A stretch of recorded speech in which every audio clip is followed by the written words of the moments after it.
Lauren, thank you so much again for taking the time to sit down and speak with us. Really excited to hear about everything you have been up to. Now you're starting to instruct and take a new direction in your work. So please just tell us a little bit about yourself, if you will. All right. Yeah. Thanks for having me. So my name's Lauren Verdugo. She, they, if you wanted to throw that in there. I just finished my bachelor's in applied design with emphasis in woodworking at San Diego State. So that's been fun. I did that in May. I had 3 semesters of COVID learning, so that was a little challenging, but I'm happy it's done. I'm back at the Maloof Foundation, and I'm also teaching at Allied Woodshop in LA. So between the two, I'm teaching like 3 different classes right now. But yeah, I moved to Whittier, so I'm no longer in San Diego at all. But yeah, it's been a good time moving consistently for the last 3-4 years. So I feel like when you're in art, you end up having to be a nomad of some kind during your 20s and 30s. So Absolutely. When I lived in Charleston, even just moving around the area every year, your lease is up and this or that or the other. yeah, I exactly. think this is the longest I've been somewhere actually in my life, which is Wow. a little scary, but but Well, it took a pandemic to keep you down. there you go. And even then, couldn't hold me down too long. I found a found a way to connect with everyone. So, Yeah. but what has it been like to work with the Maloof Foundation? Such like a prestigious name, being a Mhm. minority in the craft. I would love to hear more about your experience. Sure. Yeah. So I basically started there in 2012 when I was still in high school as a volunteer. So for most of my time at the very beginning of Maloof, I wasn't woodworking or anything. I was basically absorbing our local art history and things that I had never thought could exist where I grew up in the suburbs. So it was just fascinating to me that an artist, would build their entire house and have this gorgeous art collection of local art, which was interesting to me because I'd always gone to museums where it's they're famous dead people. But these artists were ones that grew up around and were really good friends with Sam and Alfreda. So I just thought that was really, that's something that stayed with me for sure. But yeah, since that time, I basically just put a lampshade on my head and tried to blend into the scenery so I could just stay there. But I was there for 7 years before going to San Diego State, doing K-12 programming and teaching students how to give public tours to their peers, to even on the weekends to the actual public. So that's been really fun, and I'm gonna enter a role where I'm helping to lead that program again now that I'm back. So that's exciting. But yeah, I started in 2016 working with Larry because a female veteran had dropped out of a workshop and she canceled the night before. And Larry was like, well, what about that one intern, Lauren? She seems like she has the energy for it. And I always say that was the worst mistake he ever made, because then I wouldn't stop bugging him after that class. I finished 5 hours early and helped everyone finish. I was like, I have found, because I had been just drawing and, doodling and stuff. So up until that point, I had no idea that I was supposed to be in a 3-dimensional relationship with art. So yeah, after that, Larry finally wore down after, I don't know, 6 to 8 months of me bugging him. And he's like, okay, fine, only for the summer. And it's been 4 years. So that's basically how it's gone. So yeah, that's how I got started there. That's amazing. And it's wonderful to hear about all the different experiences you had there. Really intrigued by working with students and teaching them how to teach. It's kind of like when you break it down that, simply, it's really beautiful. And I did not realize that about Maloof, having all local art or friends. And I laugh because that's most of what I have, because I can't afford, I support my friends when I can. But it makes collections so much more special. So that's neat that you identified that at that age. Yeah, I mean, in my art history class in high school, Mr. Basenberg, who is my pretty much my first mentor, he's like the very first person that like I would draw on the margins of my notebook, and he'd like because we had to turn in our notebooks for him to check it off, and he'd go, "Well, what are you going to do with that?" I'm like, "What are you talking about?" He's like, "Well, you're good at art. What are you going to do with that?" You know, and I was like, "Oh, I don't know." He's like, "You should stay after class. There's this guy coming from up the street from a museum called the Maloof Foundation." And so I stayed after class that day, and that was pretty much what triggered it. So art history has been my first love for sure. You gotta learn where you came from, you know, in a sense. But yeah. Very cool. Very cool. Just a little doodle. Definitely had those moments, growing up as, you think you're just sketching away on a piece of paper. Oh, is this just whatever? And they're like, Yeah. you don't realize not everybody's brain thinks that way. And so when somebody else Right. recognizes that and is like, oh, that's awesome. You're like, what? So, Yeah, um, exactly. You don't know if it's good. You're just kind of like, oh, I just am doing, keeping myself busy. yeah, yeah. Just So, making like class time pass, honestly. yeah, exactly. Exactly. Yes. Oh, so that is awesome. So, what is your advice to others looking to engage in similar opportunities, especially being in their early careers? It sounds Mhm. like you were able to identify an opportunity and go after it. Do you think at a young age that maybe you were different from your peers and kind of looking more in that direction, whereas everybody else is like, oh, other things in Yeah. life? What's really funny is that like I didn't grow up in a very happy home, so I always wanted to be out. It was just always a really toxic environment. So instead of going out and doing I don't know, like things that would make me a deviant, I went out and did community service to stay out of the house. Like by the time I graduated, I had like 500 community service hours because I just did not want to be home. And so 500 of those hours were spent at Maloof. So that's just like 2 years at that point. Um, so I think I was determined to not um, be at home, and I really wanted to kind of start to have a place where I could escape to, and that was the perfect escape. Um, any like the advice that I would give to folks that are looking at trying to make woodworking a part of their lifestyle, a part of what they do, I think it would be to find the right people, find people that are already doing the thing that you want to do. And it's not going to lie, it's kind of easier now to find people online because there's so many different online communities. And never underestimate, how much people would actually want to help you if you told them what you actually wanted to do. It's not that everyone's working against you, it's that if you were just excited enough and just kind of shared your passion, people want to point you in the right direction. So it's just finding the right community and reaching out. You can't grow in a covered container. You have to go out and find where you belong, right? Like I had to go do that. So it takes a long time for most folks, but yeah, that's the hardest part. Yeah. Wow, that is great advice, and just kind of like reflecting, back on my own journey. You're right. It doesn't happen overnight, and sometimes it takes a little No. while to find your people and Mm-hmm. where you kind of fit. But I love your community service hours, because that sounds like something I would have totally done too. Yeah, it was Is fun. I'll never participate like holding a float in a parade again. That was probably like my least favorite experience. It was like our Founders Day parade. I'm like lifting off the ground. I'm like, I didn't know they're like enormously heavy. They just strapped a bunch of high school students underneath it. But anyway. Oh gosh, that's so funny.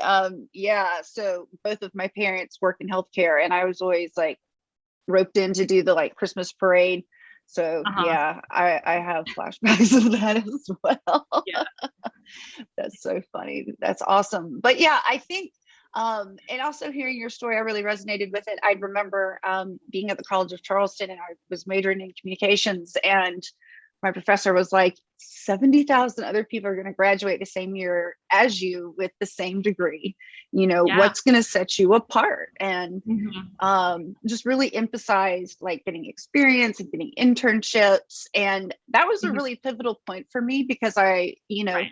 just started like looking and really putting myself out Mhm. there. And like, yes, not every opportunity is going to work out and is not going to Right. be, good fit, but you're right. You will be amazed at how much people want to help you, especially in the Yeah. woodworking community. Like on Yeah. Instagram, That's where it's easiest at this point now, you know. mhm. Absolutely. And people just want to be, they're so generous. Like you said, if you reach out to someone and are explaining, hey, I'm working on this type of project or this, like, can you tell me how did XYZ? Like people are so Mhm. generous with their knowledge and information. I feel Yeah. really fortunate, and even to be able to like connect with folks like you, and have conversations, more about the philosophy of craft and things like that, that normally may not have even happened or we're always like behind shop doors. So Yeah. Yeah. Right. so awesome. Well, we move on to my little list of questions here. Speaking of community, where is an area that you think we should focus more of our efforts in order to create a more inclusive culture of craft? Hmm. I am only one person, and I can only speak for my experiences and for the folks around me that have gone through so many hoops to try to get to where they are in craft. Especially people of color and I mean, most relatably women, trying to be different in a field where everyone just kind of judges you being a newer woodworker. Usually in a wood shop, the women will be like the newest one, so they don't know what this is, they don't know what that is. It's just kind of that perception, but uh, I don't know. It's something that does bother me that not everything is particularly free when you think of scholarships. They're amazing, but that's only 1/3 of the cost. And I have friends, I mean, including myself, like you have to really just give up a job. You have to give up your livelihood in order to go spend 2 or 3 months in the middle of a forest, making amazing wood creations. But that's not available to a lot of socioeconomically challenged people, which is most of our young people that are trying to participate in this field. I think just I can say, oh, we need more community workshops, but that's not really easy to say, right? How many woos can you come up with across the country in no time, So all I could say is there genuinely needs to be funding dedicated to developing a program where there's like an assistantship where they're being paid to be there. I think more paid to be there opportunities would be great. Again, it's really difficult, but I think if we focus more on that, because at this point the problem is that yes, there's awesome scholarships available, but it's how do they get there? How are people able to access free rent or escape from all the responsibilities while they're away? So I think that would probably be the biggest thing. Yeah. I think you bring up a great point, and always kind of like as a disabled, woman thinking about accessibility, also living in rural South Carolina, I'm always trying to Mm-hmm. think of ways that we can, as much as they want to get rid of the arts down here, try Yeah. to increase that exposure and especially exposure to craft in rural and, underserved low income areas. Mm-hmm. And like you said, like scholarships are great, they're fantastic, but there's still a certain level you have to be at to access those things. Right. And Right. the people that we could really help the most, or the people that would really benefit from, being exposed to craft or just different ways of thinking, you know, they're just kind of automatically priced out of those things. And like you said, um, giving up a livelihood if you are an underserved um definitely like historically oppressed identity, it's Right. going to be a lot Mm-hmm. harder for you to even just reach other people's normal. So just trying to get by in life is hard enough. So Yeah, giving up, those responsibilities, like you said, can be impossible for so many people. So really thinking hard about ways that it can be more accessible, and also something that people want to do. I think sometimes, absolutely. when people see people that don't look like them, or people that do look Mhm. like them, it makes them think, hey, maybe this is something that I could do. This is, maybe something I could look into, and it just might, you know spark an interest that otherwise might not have been there before. So I'm with you on Yeah, that. and I really like what Yaya's doing.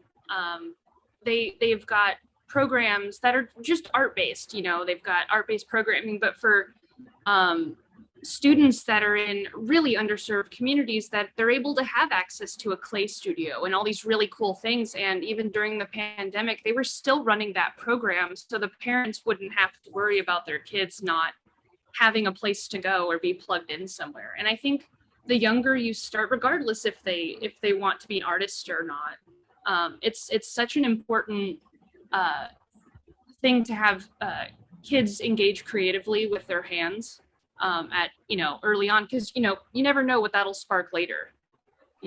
So Absolutely. I'm totally with you on that. And just watching like my own two little ones, especially my daughter, like I always want to encourage it whenever she, sees me working on something or wants yeah, to color, I'll let her use my nice colored pencils. Sometimes I'm just like, all right, I'm just not going to look, and I'll sharpen them when I'm done, like we'll yeah, assess the damage when it's over. But like, I would never want to discourage, that expression, or her feeling comfortable enough to just like come up and say, all right, I'm going to do this, and be myself. And I'm really excited, as you become an instructor yourself, and ways that you're bringing this philosophy into your practice as an educator.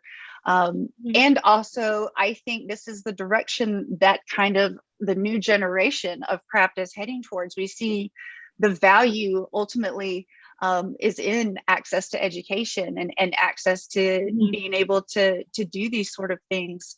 Right. So that brings me to my next question. As you've become an instructor yourself, what has been the biggest point of growth for you personally? I think there's like two things. One is that I've realized that I for sure need to teach. I think it's refreshing, and it just reminds me of why I love woodworking, where you see that aha moment in people, like that sparkle in their eye, at least because everyone's wearing masks right now, when they realize that this is what they love. They just made this. Like I tell them that they're human 3D printers. I mean, you're taking something out of your brain and making it physically. And I think just realizing that you went through several steps, and then you're like, boom, there it is. That's awesome. So there's that, but also I've definitely noticed that learning how to do more production style work, where I'm working through designs where I'm having to work out the kinks and try to minimize the success and failure rate of certain designs, because you don't want someone's legs to explode in the middle of class and they're like, great, I've just ruined everything. So you have to make extras and things like that. But trying to even with the women's stool that I created, that one definitely went through 7 revisions in order to get the process is right, where a beginning student can walk up to it and walk out with it at the end. So yeah. That's awesome, and very much like reminiscent of like how I feel as a woodworker, and just seeing other folks is like, you know even though you might have completed a project, like it's never really fully done. It's like we're constantly still working it over in our brains, like, what if we tweak this, what if we change this, what if, what Yeah. if. And so I And love there's that. that And I saying, you have to make 8 chairs to make one, like to go through it, the full design process. It's true, and I love that you are sharing that, because a lot of people don't, they don't, they get very discouraged by that. Chairs especially are very hard, objects to make. So yes, persistence is definitely key, I think, when it comes to Mm-hmm. chair making. Absolutely. Very cool. Very cool. And getting more into your work, I've really enjoyed seeing your work, your personal work recently. You reflect a lot of balance, and I really like your use of mixed materials. Are you working on anything kind of for yourself here at the moment? So in terms of for myself, I just started a collaboration with my friend that we just went on a trip on, and it's inspired by the Mariposa Grove at Yosemite that we were walking through. So I can show you. It's um, it's a heptahedron, and I taught my good friend Lisa Nguyen, she's awesome, how to do the upholstery, and she taught me how to cooper. So between her and I, we made this design. I love the little bottom, but anyway, um, so yeah, that's what we've been working on right now, in terms of personal projects. So that's like my first real collaboration in furniture. So I'm pretty stoked. Yeah. Oh, that's amazing. And that's such like a playful, fun piece, but like every detail is still like so crisp and thought of. That's lovely. I love that. Thank you for sharing that. Yeah, of course. I wish Lisa was here to be just like, yeah, I Oh, made it too, you know. oh yeah. That one, then we could have like maybe done like a joint interview at some point. Yeah, I know, I That know. would have been fun. So, and that's another thing I want to do is like once the world opens back up is being able to do some more in person and being able to see like more of what people are doing in their shop and like, their process. I know a lot of folks like social media can be really hard to try to like create content and share the process and things like that, but there's so many fun things like these this is like the second like amazing collaboration I've heard of between two women or gender nonconforming woodworkers today. So Yeah, um it's been really beautiful to see, so thank you for sharing that. That's awesome. of course. I mean, we were just excited that we're like, oh my gosh, after we made it, we're like, that definitely looks like something inspired from our trip we just took 2 days ago, you know? So anyway. Oh, that's awesome. So where would you like to see your career head next? It sounds like you've made some very recent, bigger changes, transitions, coming back, visiting San Diego, and then, beginning to teach at Allied, which is just amazing. Um, Yeah, I love them. They're great. yeah. So, Um, what do you think? Do you think you see yourself kind of like settling into this for maybe a little while, or do you think that the nomad lifestyle will continue? I think that I haven't done any residencies. So I was actually supposed to go to Japan this October, but I'll be going next October. Um, I'll be going with Meg by another dude, and then Martin Alexander from Allied. We're going to be going out there to study under Tak Yoshino at the Mount Fuji School of Fine Woodworking. So that's going to be exciting. Wow. But yeah, up until then, I'm just going to continue teaching. I'm definitely going to close commissions. It's kind of been soul sucking, not being able to just like work on things that I'm excited about now, outside of teaching. So yeah, I think that I want to do some residencies after I get back from Japan, and then we'll see where I'm at, and then probably go to grad school. But ideally, like my dream job would be something like what Laura Mays does. Ultimately, before by the time I'm, my mentor's age, Larry, I want to have like people reflect on their experiences with me as much as they love Wendy Maruyama. Like her effect on the whole craft scene has been like so incredible. Like, that's the kind of legacy I would want to hope the trajectory is headed. But yeah, so just want to be a part of the community and just make art. I hear that. And you're right. Like I feel very fortunate that we have leaders like Wendy. Like just saying her name just like makes you kind of like warm inside. You're And like, oh, yeah, and same with Laura. Like she has just done so much for the craft, and has been such a mentor to so many, like to have that kind of impact, and yeah, just the work that I feel like students have felt free to create under her has just been Right, um, exactly. It's the empowerment when you're able to empower people to recognize what they can achieve themselves, you know. absolutely. Well, I think you're heading in an amazing direction. It sounds like you've already Thank had an you. amazing experience, and you're just getting started. This is so exciting That's to. what's so scary. I'm peering over this like cliff question mark. Who knows what's down there? Is there going to be a bridge, water? Who knows? But I'm here. So, Oh, that's the fun part, though. yeah. Yeah. Jumping off. So, well, Right. awesome. Well, where can people see more of your work and get in touch with you? So you can get in touch with me on my website, which is literally my first and last name.com, so laurenverdugo.com. And my classes are there.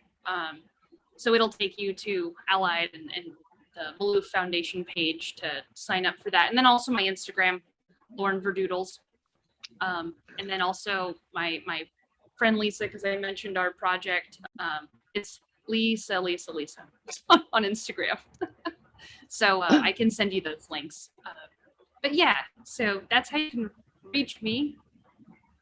Awesome. Well, cool. Well, thank you so much. And like I said, when the world opens back up, like a visit to LA and California, kind of the whole like West Coast, I'm like I've got to come and see.